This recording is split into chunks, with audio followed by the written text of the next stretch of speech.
አንድ ሰው አላህን 500 ዓመት የተገዛ ሰው ነበር ይባላል አላህን 500 ዓመት ተገዝቶ አላህ ምን አለው ጀነት ግባ በረህመት ያለው አላህ Subhanahu Wa Ta'ala በነዝነት ጀነት ግባ ሲለው ያ ረብ እንዴት ብዬ 500 ዓመት አንተን ተገዝቼ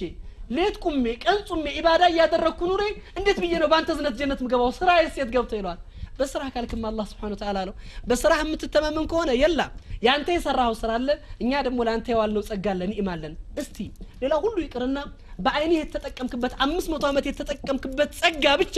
ሚዛን ላይ ይቀመጥ ያንተ ምን ይቀመጣል አላህ Subhanahu Wa Ta'ala ያንተ ደግሞ የሰራው ስራ በአንድ ሚዛን ላይ ይገመጥና የትኛው እንደሚያደፋ ታየዋለህ ያን ጊዜ ምንድነው የተገኘው የአላህ Subhanahu Wa Ta'ala ኒዕማ የአይኑ ኒዕማ ሲታይ የሰውየው የደረሰበት ቦታ ወይም ደግሞ የሰራቸው መልካም ስራዎች ሲመዘኑ አይኑ አደፋ ያን ጊዜ ምንድነው ያለው ሰው ያ ረቢ በረህመትህ ካለ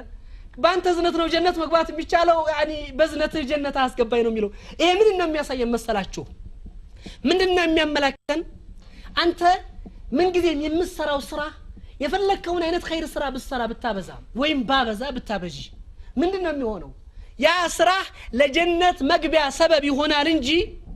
የስራ ዋጋ አይደለችም ጀነት ይሄን እንድታስቡት በመጀመሪያ ደረጃ ምክንያቱም ጀነትን ስናየው ጀነትን ስናስበው يعني كبار ስለሆነ ለዚህ ነው ነብያችን ሰለላሁ ዐለይሂ ወሰለም كما ورد في الصحيح البخاري ومسلم عن ابي هريره رضي الله عنه عن النبي صلى الله عليه وسلم في الحديث القدسي قال الله عز وجل اعددت لعبادي الصالحين ما لا عين رأت ولا اذن سمعت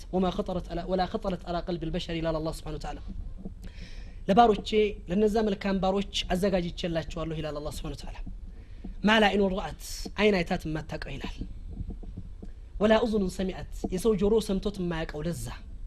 ولا خطرت على قلب البشر أسب بحياته لاي أنت جسدستونيال بله يسمها تشو زفنوች ይኖራሉ ነሽዳዎች ይኖራሉ ቃላቶች ይኖራሉ ሌሎች መሰል ነገሮች ይኖራሉ አንተ የሰማሃቸው ባይኔ ያያሃቸው በጣም ብዙ የቴክኖሎጂ የደረሰበት በጣም ትልልቅ ነገሮች ምናልባት ባትገባባቸውም ያኒ በፊልም የተመለከትካቸው ትልልቅ ሆቴሎች ትልልቅ ህንጻዎች የሚገርሙ ነገሮችን ተመልክተ ሊሆን ይችላል አንተ ያየኸውን ነገር ብታይ ምንድነው የሚለው አላህ Subhanahu Wa Ta'ala ያየኸውን አይነት አስደናቂ ነገር ብታይ አንድ አስደናቂ ነገር ስታይ ምን ማሰብ አለብህ ጀነት ከዚህ የበለጠ ነገር ነው አበቃ አንተ ከምታየው ነገር ያለፈ ነገር ነው ወቀው ይያለህ ነው አላህ Subhanahu Wa Ta'ala የሚገርም ነገር ትሰማለህ በዱንያ ላይ የሚገርም ነገር ታዳምጣለህ የሚጣፍጥ ዜማ ትሰማለህ ምናልባት በሐራሙም በሐላሉም ያን ታስብና ግራ አሁን ብዙ ታስብ ምንድነው ولا أذن سمعت ነው አላህ ያለው ጆሮ ሰምቶት የማያውቀው ነው ያለው ጀነት ላይ ያለው ድምጽ ጀነት ላይ የምትሰማው ነገር መቼም ሰምተው የማታቅ ያልሰማው ወደፊት ልሰማው ማትችል በሸሪያ የማያገኘው ነው አንተ በቀላሉ ሰበት ቢላህ አለይኩም يوم القيامه ጀነት ላይ ነብዩ ሰለላሁ ዐለይሂ ወሰለም ሲያናግሩ የነብዩን ቃል መስማት ሰለላሁ ዐለይሂ ወሰለም